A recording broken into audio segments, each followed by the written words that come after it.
Escolher um imóvel é uma das decisões mais importantes da vida de qualquer pessoa. Geralmente vai ficar muito tempo ou para sempre naquele local e por isso nós vamos falar desse tema.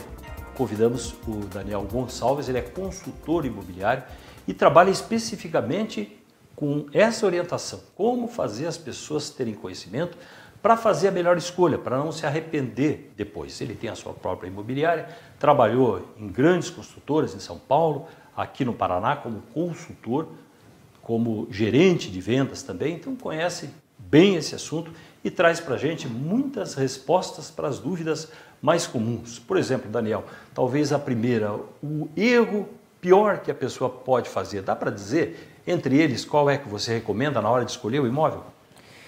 Eu diria que existem vários erros que as pessoas acabam cometendo. Acho que o principal deles, que às vezes passa despercebido, é a insolação do imóvel.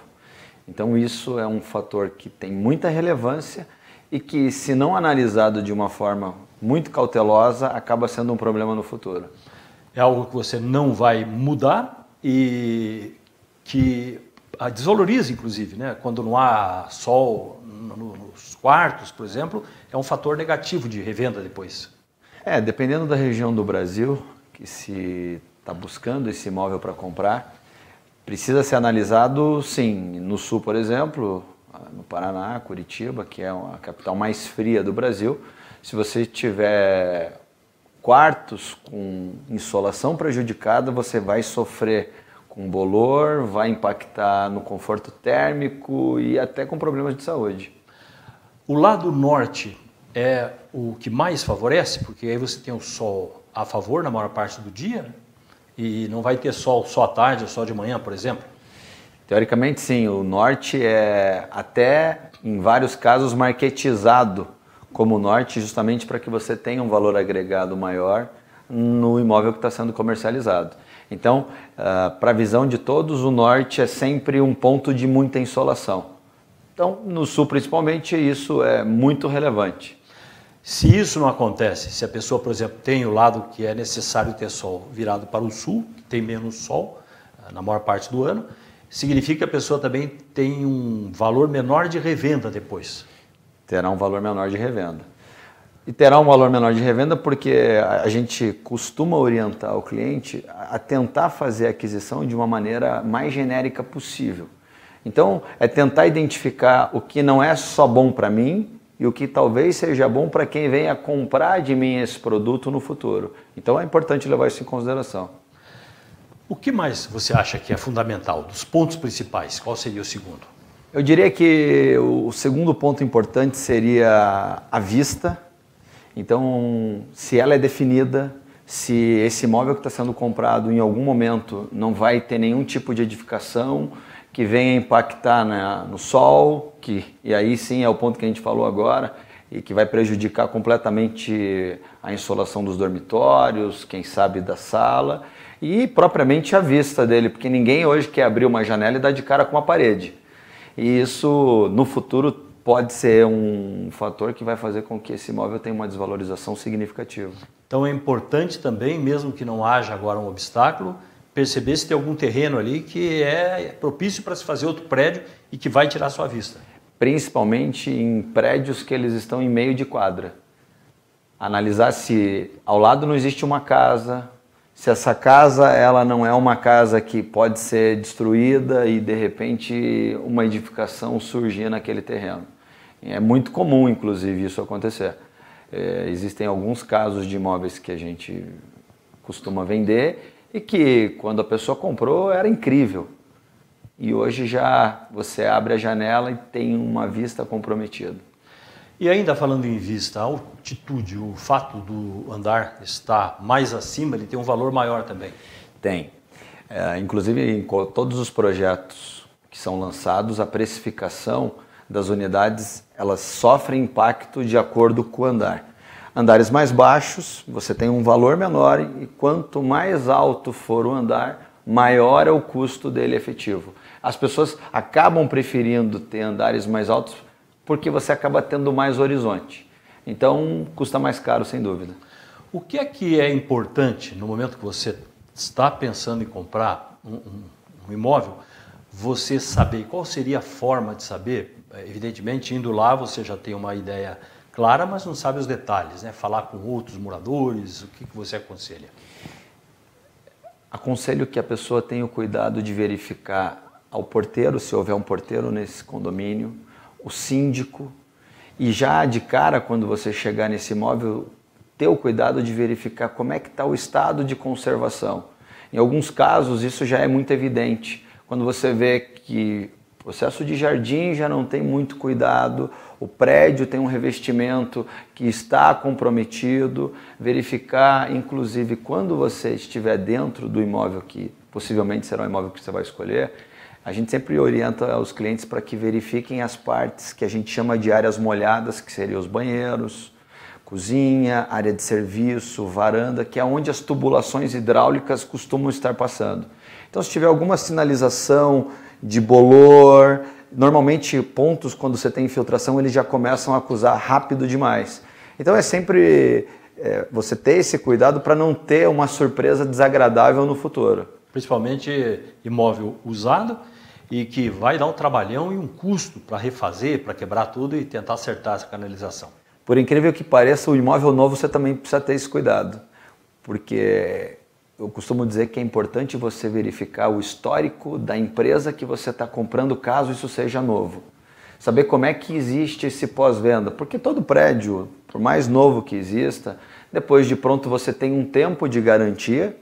Porém, é importante você verificar já nesse momento inicial se não existe nenhum tipo de trabalho, porque normalmente o prédio ele tem um processo que ele trabalha. Então, tanto as últimas unidades quanto as unidades mais baixas, elas tendem a apontar mais esse trabalho. Então, algumas fissuras podem vir a surgir. Quando se compra o imóvel, eu imagino que às vezes você pode até desaconselhar a pessoa na hora da escolha, porque você pensa naquele momento, mas você pode ter filho lá adiante, as coisas podem mudar com o passar do tempo, e é importante que o imóvel não atenda só a necessidade de momento. Por exemplo, uma pessoa que hoje é solteira, como é que você faz em casos assim? Eu acho que esse é o grande desafio do nosso trabalho hoje, porque é muito difícil para eu não conseguir enxergar que esse imóvel vai ser comercializado em algum momento. E as pessoas, você falou justamente, isso acontece muito. A pessoa naquele momento de decisão, de emoção, ela compra um imóvel e não se atenta a alguns detalhes que em algum momento a família pode crescer ou ela pode diminuir, porque em alguns casos as pessoas se separam, os filhos vão embora ou aumenta a família. Então, a gente costuma orientar principalmente pessoas mais jovens que tendem a ter uma mudança um pouco mais normal, para ter esse cuidado, verificar se eu estou comprando 2 dormitórios, será que não era interessante eu ter um 3º dormitório numa revenda futura?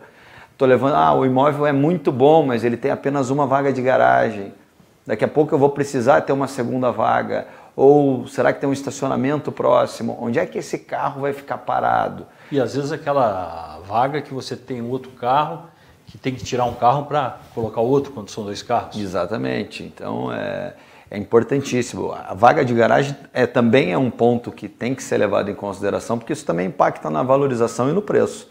Uma boa vaga de garagem, ela tem o seu valor maior.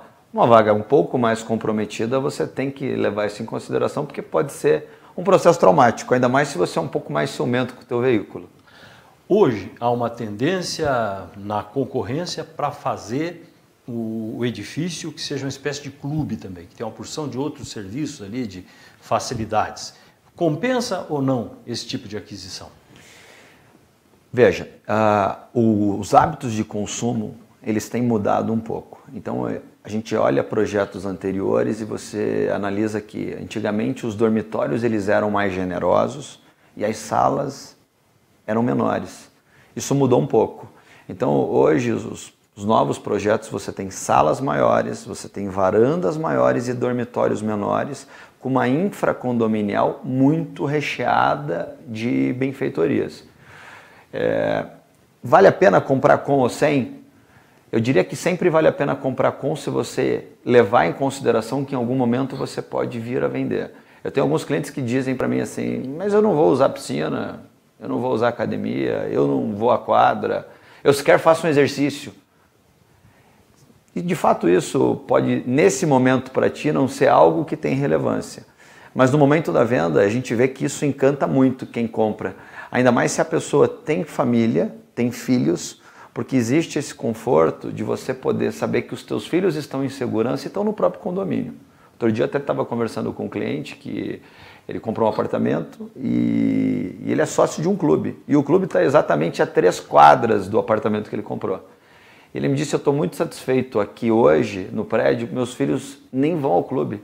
Porque tem tudo aqui embaixo no condomínio, eu preciso falar com eles, eu preciso chamar eles para comer, eu ligo, a criança sobe, come, desce. Então você acaba tendo esse conforto no próprio condomínio. A documentação, aí é uma questão realmente importante.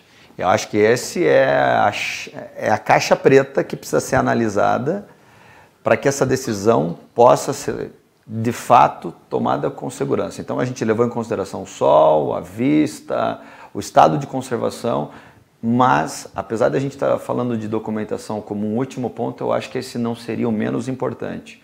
Então é preciso fazer uma análise que seria o que a gente chama de raio-x, tanto do imóvel quanto dos vendedores. Se esse imóvel não existe nenhum tipo de hipoteca, se os vendedores estão com seus CPFs completamente liberados e sem nenhum tipo de apontamento, então, e verificar se quem vende o imóvel reside na própria cidade que o imóvel que você está comprando, porque se ele mora de repente numa outra cidade e o imóvel não é na mesma que ele reside, é importante verificar, inclusive na praça onde ele reside, se não existe nenhum tipo de apontamento, para que você não venha ter uma surpresa desagradável no futuro. Então a documentação, é importante que ele tenha uma imobiliária, um advogado de confiança para que consiga fazer essa análise. O condomínio que pode ter um valor muitas vezes superior ao que a pessoa estava prevendo no passado do tempo. Hoje, inclusive, nos portais de venda, eles levam algumas informações que não são reais. As pessoas tendem a olhar os anúncios e ver um número de valor de condomínio e não ter o cuidado de verificar se aquele valor é real. Então, eu sempre costumo dizer aos nossos clientes, peça os últimos 3 extratos condominiais, primeiro para você não verificar só o valor do condomínio, é verificar se não vai haver nenhuma obra, se não existe nenhuma chamada de capital, como é que está a inadimplência desse prédio que você está comprando, porque isso também, caso você não analise, quem sabe venha impactar no teu orçamento. Já tive casos que o condomínio hoje nasce com uma referência de 800 a R$1.000, daqui a pouco vai a 3.500, porque teve um funcionário que foi mandado embora, porque estourou alguns problemas de revestimento cerâmico no prédio que precisam ser trocados. Então isso é extremamente importante ser avaliado. A localização, que tem o sentido da proximidade do trabalho, que resolve a vida da pessoa, se ela pensa e faz esse planejamento, filho na escola, todo esse transporte, e muitas vezes também alguma coisa que está por perto que cria uma desvalorização para o prédio ou para a casa. Escola, normalmente muito próximo do seu apartamento, que aí a gente tem uma questão de ruído. Isso nem sempre é um ponto que as pessoas analisam, mas na revenda isso tem um impacto negativo. E o congestionamento também. O congestionamento. A gente, quando fala hoje em localização, as pessoas de fato tendem a buscar imóveis que estejam próximos do trabalho, se casais dele ou dela, ou perto da escola das crianças. Mas, se você for pensar e essa compra estiver sendo feita com uma ideia de investimento, é importante você levar em consideração a estrutura do bairro que você está comprando. Se existe o conforto de você poder caminhar a pé para chegar numa padaria, num supermercado, banco, farmácia, e se não tem esse problema de trânsito, se eu consigo ter um conforto, principalmente nos finais de semana, se eu vou estar dormindo, poder dormir até mais tarde sem ter que acordar com uma moto passando ou com um carro fazendo barulho na minha janela.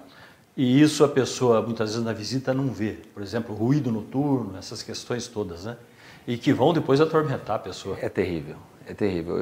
A gente, em casa de ferreiro espetê de pau, eu particularmente moro num apartamento que ele está numa via de muito fluxo e à noite, ninguém faz visita em imóvel à noite, você normalmente frequenta os horários comerciais e à noite quando você bota a cabeça no travesseiro que você imagina que você vai ter uma boa noite de descanso, você tem trânsito e carro passando, fazendo aquele ruído extremamente desagradável.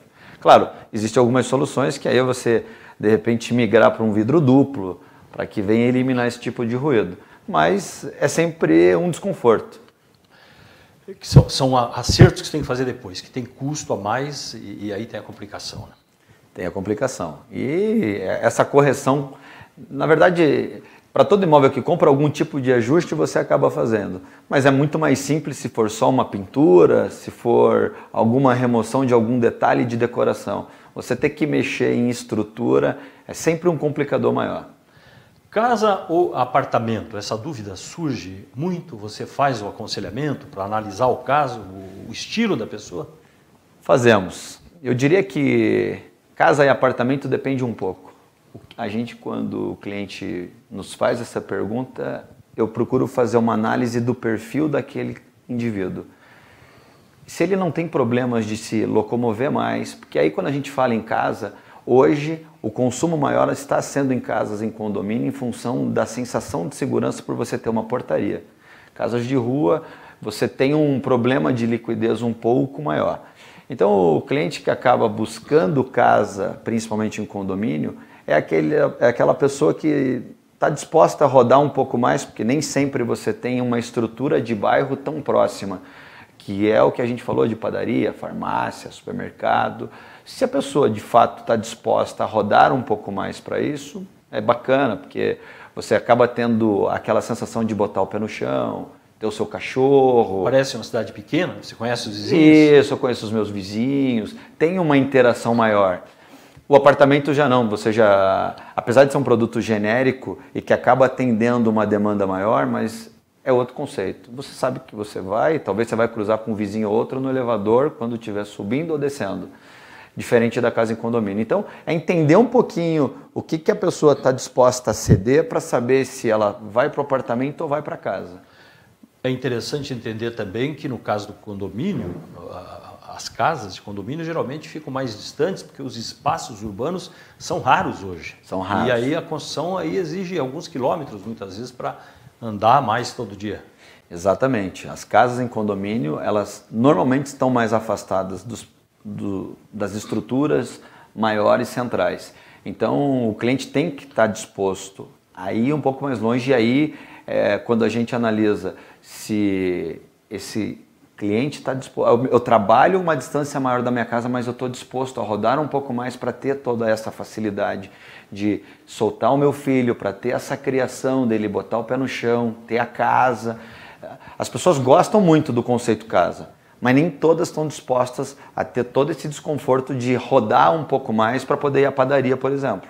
Quando a pessoa te procura falando de imóvel para investimento, por exemplo, para locação, é realmente alguma coisa que dá retorno? Pode ser melhor do que outras opções em banco, em poupança? Olha, investimento para locação precisa ser extremamente cuidadoso, porque ele pode ser um pouco cíclico. Quando a gente fala em imóvel comercial, salas comerciais, hoje a gente está vivendo um cenário onde existe muita oferta. Então, obviamente, isso impacta no retorno financeiro. Então, você tem que estar acompanhando esse momento do que está sendo lançado para você tomar a decisão de qual é a melhor opção.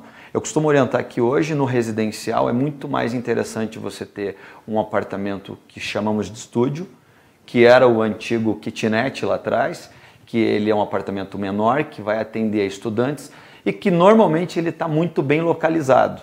E com todos esses facilities no condomínio, para gerar toda essa estrutura para quem reside, do que aquele imóvel residencial maior. Então você hoje tem um retorno financeiro maior no estúdio do que no residencial maior, inclusive nas salas comerciais. O estúdio é um nome novo, então, de algo que já existia, mas ele foi mais aprimorado.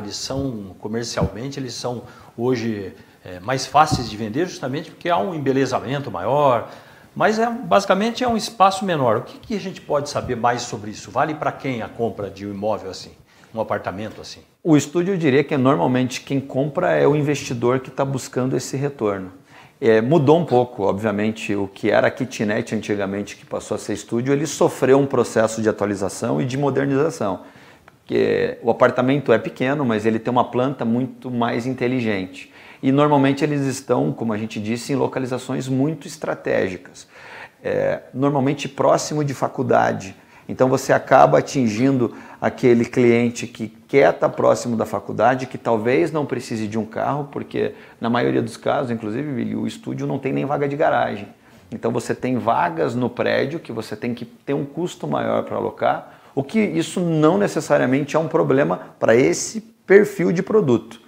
Então você tem retorno, você tem localização e você tem um condomínio barato, porque normalmente o estúdio ele tem uma quantidade maior de apartamentos. Então você pega todo esse custo condominial e rateia entre essa quantidade superior de apartamentos.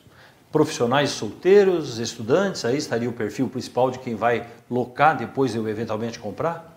Isso. E hoje, inclusive, com todo esse mecanismo novo de sites que tem esse processo de locação de diária que compete com o hotel. Então você acaba podendo, inclusive, usar isso, e tem algumas empresas já fazendo, é pegar os apartamentos de pessoas que são investidores e trabalhar isso com diárias, no modelo de diárias, o que dá até um retorno muito maior do que uma locação mensal. Outras compras, que aí está no sonho de muitas famílias, é um dia ter uma casa na praia, um dia ter uma chácara. Vamos começar com a casa na praia. O que é que você passa para esse possível comprador? Casa na praia, eu talvez seja uma pessoa que tem um pouco mais de preconceito, porque é aquela compra normalmente de impulso e que pode te atender por um determinado momento. Normalmente você tem filhos pequenos e aí a casa na praia é interessante porque é quando você vai passar o seu final de semana com os filhos. Eles crescem, não querem ir mais para aquela praia. Eles querem ir a outras praias. E aí, normalmente, o que a gente tem são produtos que eu preciso tentar realizar e que estão lá há muito tempo sem uso e gerando ônus. Então, é super importante avaliar se essa praia que hoje é uma praia que te agrada, se ela é uma praia que tem vida própria. É mais fácil você vender um imóvel num lugar como esse. Se é uma praia que ela é destinada e tem um fluxo maior de pessoas só em momentos de férias, é bem mais complicado a comercialização no futuro. Depende então de uma estrutura mínima de compra, de atendimento? É melhor que seja uma cidade que tenha vida própria, porque você não necessariamente vai vender para alguém que só pense nesse local como um local de férias. E sim, quem sabe um local, porque me aposentei e acho, vamos citar o exemplo de Balneário Camboriú, é uma praia que tem vida constantemente, independente do final do ano. Claro que no final do ano aquilo aumenta muito, mas você acaba tendo pessoas que optaram por morar nela porque não é uma cidade que só falamos de praia. Ela tem shopping, ela tem bons restaurantes, ela tem cinema, ela tem muita estrutura. E aí nós estamos falando de outro tipo que é o apartamento, né? Porque são cidades que você já não acha mais a casa de praia especificamente, como em praias de menor ocupação. Sim, é bem mais apartamento. E aí o apartamento já nesse conceito novo, que é um apartamento com muito valor agregado, com normalmente projetos arquitetônicos muito requintados e com uma infracondominial super completa. Então, eu tenho alguns clientes que eles têm apartamentos em praias como essa e que eles mal vão à praia, eles vão ao calçadão fazer a sua corrida porque usa a piscina do prédio, usa o salão de festa do prédio e acaba tendo uma relação mais entre os próprios vizinhos que acaba rolando algumas festas, alguns eventos. Então, aquilo vira quase que um clube. E chácara? Quando é que você aconselha ou desaconselha? Outro sonho também muito comum, né? Olha, a chácara é interessante se você vai conseguir trazer essa chácara algum tipo de retorno. Se a pessoa ela é do meio agrícola, se ela planta, se ela produz rebanho, gado, ok, eu acho que pode ser um negócio. Só que chácara não dá para pensar sempre como negócio. Eu tenho alguns clientes que são atletas e que normalmente gostam do conceito de chácara para passar o final de semana. Eu diria que em vários casos é duas alegrias. Uma quando você consegue, uma quando você compra e a outra quando você consegue vender. Porque aí a chácara ela tem um delay muito grande para venda. E você tem que estar disposto a facilitar um pouco mais essa venda, estudando permuta, algum tipo de moeda de troca para conseguir realizar. Senão não é uma tarefa tão simples. E aí entra a questão também de segurança, da pessoa ter que deixar alguém lá para cuidar, para não ter o risco de ter a casa esvaziada, outra preocupação. E um baita ônus, porque você tem que manter uma pessoa lá, você tem que estar em constante manutenção e ainda considerando todo esse problema de possivelmente você ter que mobiliar novamente a casa porque ela sofreu algum tipo de assalto. É muito comum. Daniel, você trabalha com o sonho das pessoas. Às vezes o sonho é tão forte, a pessoa tem uma expectativa tão grande e naquele momento ela está decidida. E você, dentro da tua visão de consultor, que não na questão da venda de vendedor, mas de consultor, você tem que dizer a verdade para a pessoa. Como é que é esse diálogo? Quando você sente que a pessoa colocou uma coisa na cabeça e que você sabe que vai ser um desastre para ela. Vili, essa é a parte mais difícil do meu trabalho. Eu tá percebendo que a pessoa está fazendo uma compra porque ela gosta e eu, quando olho aquele produto, penso, eu não compraria. Claro que com muita sutileza a gente tenta orientar. Eu tive um caso recentemente de uma procuradora que é uma jovem, solteira, que passou num concurso, que hoje tem um bom salário e que está comprando um apartamento de um dormitório, com uma garagem e pagando um valor que eu considero fora da realidade. Mas é muito bonito o imóvel, tem uma decoração muito agradável e ela se encantou por isso. Então, o meu papel, que a gente tenta fazer, é orientar que isso, amanhã você vai ter um problema. Se você estiver ciente disso, porque o que acontece muito, às vezes o cliente compra esse sonho inicial e depois as coisas mudam e ele quer que a imobiliária que vendeu, que a pessoa que de repente fez um bom trabalho, revenda.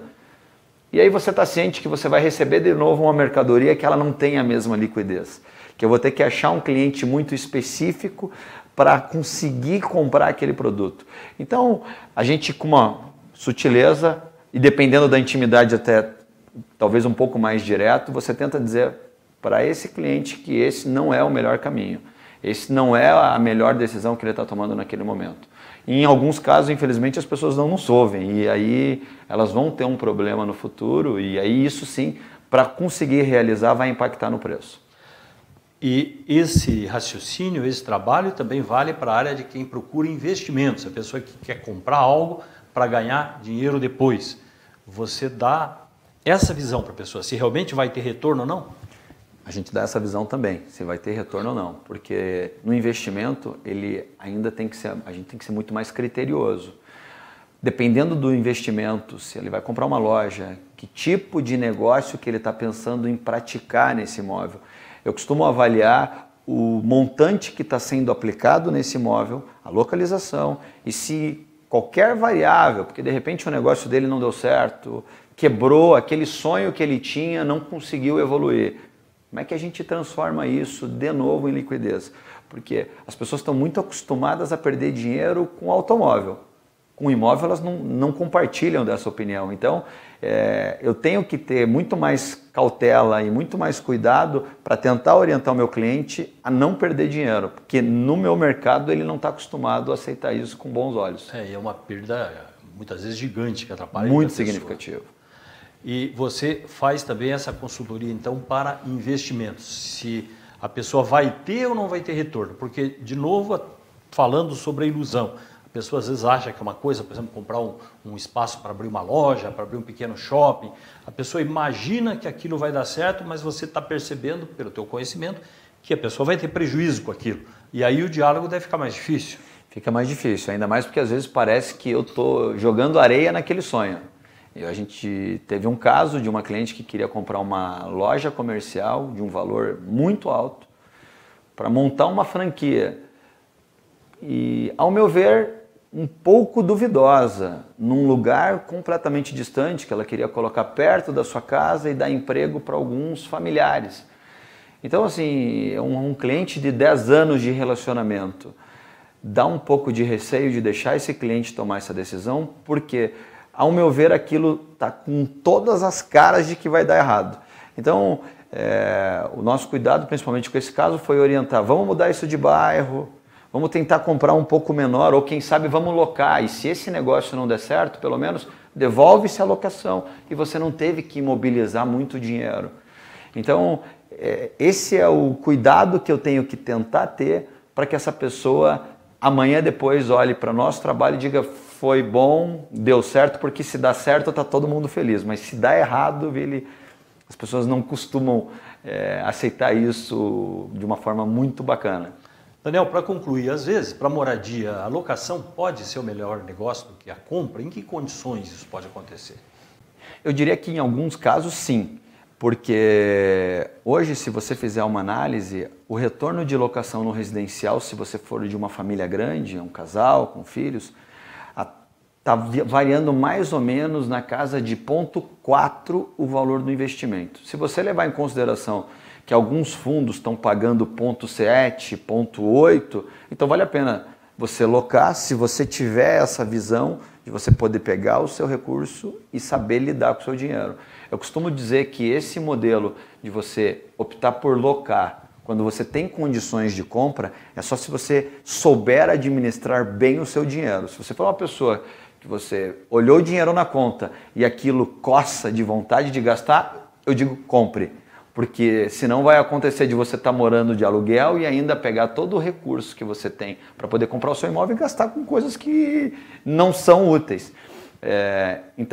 Mas se a gente fizer uma análise no detalhe hoje está valendo a pena, porque está remunerando os imóveis residenciais maiores muito pouco. Então vale a pena você alocar e aplicar o seu dinheiro. Finalizando, como consultor imobiliário, serviços que você presta como consultor?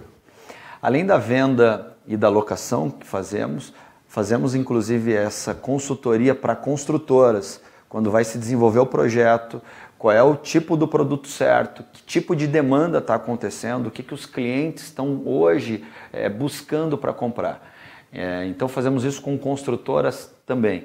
E o que a gente orienta, alguns casos, são pessoas que têm imóveis muito tempo parados, pagando condomínio. Fazemos a consultoria junto com um grupo de arquitetos para fazer uma adequação, dar uma maquiada naquele imóvel para que ele tenha uma aparência melhor e você consiga vender no tempo certo. Contato com você, qual é a forma? O contato pode ser via o e-mail, daniel@agoncalves.com.br, e o Instagram é dangoncalves com 2 N's. Dan Goncalves, porque lembrando que não pode ter a cedilha, né? Não pode ter a cedilha, e é com S no final. E dessa forma as pessoas te encontram. As pessoas conseguem falar comigo e vai ser um prazer poder ajudar. E além desse trabalho, você tem também a sua própria imobiliária, que já vem de família, que tem 30 anos já? 28 anos já. 28 anos de trabalho. Isso, é a Gonçalves Imóveis, também estamos no Instagram, as pessoas podem conhecer o nosso trabalho, que é a Goncalves Imóveis, tudo junto. Muito obrigado pela presença, pelas dicas aqui muito úteis. Obrigado. Obrigado a você que ficou ligado com a gente. Contato pode ser sugestões, críticas, através do nosso site, que é o memoriabrasileira.com.br. Muito obrigado pela audiência.